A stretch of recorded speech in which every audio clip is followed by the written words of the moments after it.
Hello friends, Radhe Radhe. तर आज आपल्याला बनवायचा आहे एकदम साध्या पद्धतीने मुरमुऱ्याचा चिवडा. तर सगळ्यात पहिले गॅसवर कढई ठेवून त्याच्यात थोडंसं तेल गरम करून घेतलेलं आहे आणि थोडंसं मीठ हे त्याच्यात टाकलेलं आहे. आणि आता आपण टाकणार आहोत थोडीशी हळद.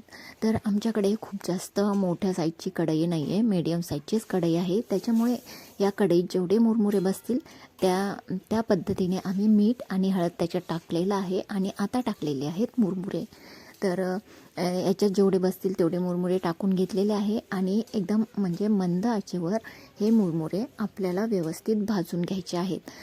मुरमुरे भाजून घेतले तर चिवडा हा छान खरपूस असा लागतो आणि त्याची टेस्टही खूप छान लागते. म्हणून सगळ्यात पहिले मुरमुरे हे मीठ हळद टाकून भाजून घ्यायचे आहेत.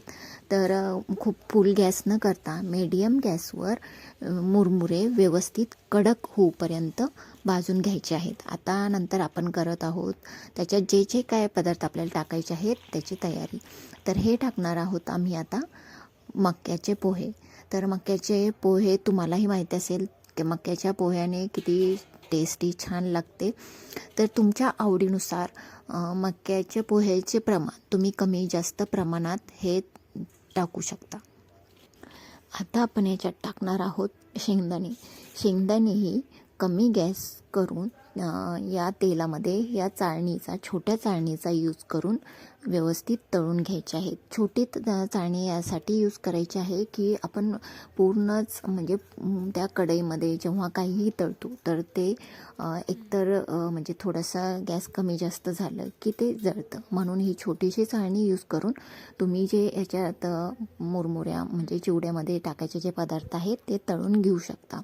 तर हे अशा प्रकारे सगळं सेम प्रमाणात आम्ही घेतलेलं आहे आणि शेंगदाण्याचंही प्रमाण आता इथे जसं दिसत आहे ते अगदी व्यवस्थित झालेलं आहे. शेंगदाणे आम्हाला आवडतात म्हणून थोडंसं शेंगदाणे आम्ही जास्त टाकलेले आहेत. त्याच्यात तुम्ही खोबऱ्याचाही यूज करू शकता. आता नंतर तळून घेत आहे हे कढीपत्त्याचे पानं.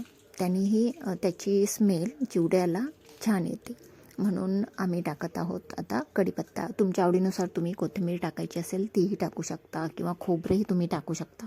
मला खोबरं कोथिंबीर आवडत नाही म्हणून आम्ही इथे खोबरं आणि कोथिंबीर आहे ती टाकलेली नाही आहे. तर आता कढीपत्ता हा चांगला व्यवस्थित कडक होईपर्यंत तळून घेतलेला आहे आणि आता हे टाकणार आहोत या चिवड्यामध्ये. आणि याच्यानंतर आपल्याला द्यायची आहे चिवड्याला फोडणी. तर त्याच्यासाठी तेल गरम करून घेऊन त्याच्यात टाकलेली आहे मोहरी आणि याच्यानंतर आपल्याला जिरेही याच्यामध्ये टाकायचे आहे. तर फोडणीसाठी तुम्हाला घ्यायचं आहे लाल तिखट. तुम्ही हिरवी मिरची वापरू शकता. लाल तिखट, हळद, जिरे थोडेसे बारीक करून घ्यायचे आहेत आणि जो लसूण आहे तोही व्यवस्थित कुटून घ्यायचा आहे. तर तेल गरम झाल्यानंतर मोहरी व्यवस्थित फुटल्यानंतर त्याच्यात टाकलेले आहेत अख्खे जिरे आणि ही जिऱ्याची थोडीशी पूडही करून घेतलेली आहे. आता हे जे सगळे पदार्थ आहेत तिखट वगैरे ते आता आपण फोडणीसाठी टाकणार आहोत. आणि इथे आम्ही चिवडा मसालाही घेतलेला आहे. तर चिवडा मसाला मला खूप आवडतो, त्याने चिवडा हा एकदम छान होतो. म्हणून आता सगळ्यात पहिले मोहरी जिरे झाल्यानंतर हे जे लसूण आहे तो व्यवस्थित तळून घ्यायचा आहे. त्याचा अगदी म्हणजे ब्राउनिश कलर होईपर्यंत जो लसूण आहे तो तळून घ्यायचा आहे. मला म्हणजे लसूण एवढा आवडत नाही, पण सगळं मिक्स झाल्यानंतर हा मसाला चिवड्यामध्ये त्याची टेस्ट एवढी समजून येत नाही.